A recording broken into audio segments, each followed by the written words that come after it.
Cosmetology courses ng isang samahan ng Pinay beauticians. Ang mga kababayan pong kasambahay ang visa. Pero sa parlor, nagtatrabaho. Ito'y para hindi mahuli sa crackdown ng Saudi government. May balitang minuhi si Dinan Aranda.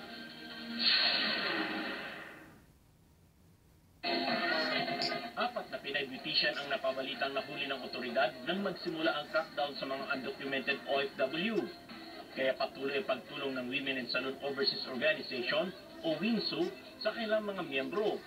Kadalasan ay mga kasambayang visa ng mga beautician at sa parlor sila pinagtatrabaho. Kaya balak ng WINSO na bigyan sila ng training para maging full-time beautician sila sa kanilang parlor.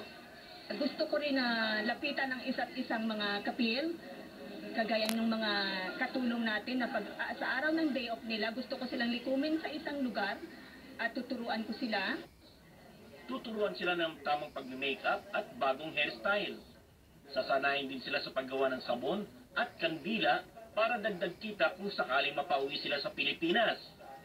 Pagkatapos mabuo ang mga chapters sa Damam, Alcobar at Catip, tutulungan nila ang iba pang mga nasa malalayong lugar.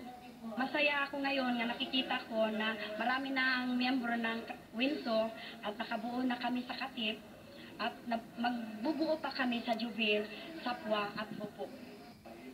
Sa kanilang induction ceremony kamakailan, pinaalalahanan ni Acting Labor Attaché Samuel Madrid ang mga kababayan na dapat ipaayos nila ang kanilang mga dokumento sa kanilang mga amo para hindi sila mahuli ng mga otoridad. Malungkot man ang nangyayari sa ngayon, nagsaya sila sa kanilang pagdiriwang. Kumanta at sumayaw ang mga WINSO member. Nagkaroon din ng mga awarding tulad ng Best in Evening Gown, Best Performer, Darling of the Night, Sexiest Chubby, Best in Hairstyle, and Best in Makeup. Pag na-makeupan ka, magiging yung edad mo. Hindi na yung difference sa wala kang makeup kaysa may makeup. Umaasa ang mga beautician na ito na hindi sila maapektuhan ng mga nangyayaring hulihan sa ngayon dahil ito lang ang kailang hanap buhay sa ngayon para matustusan nila ang kailang mga pamilya sa Pilipinas. Nagbabalita sa Middle East, Dinan Arana, Catip, Saudi Arabia.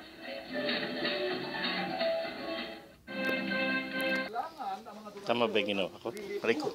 sa panahon ng kalamidad.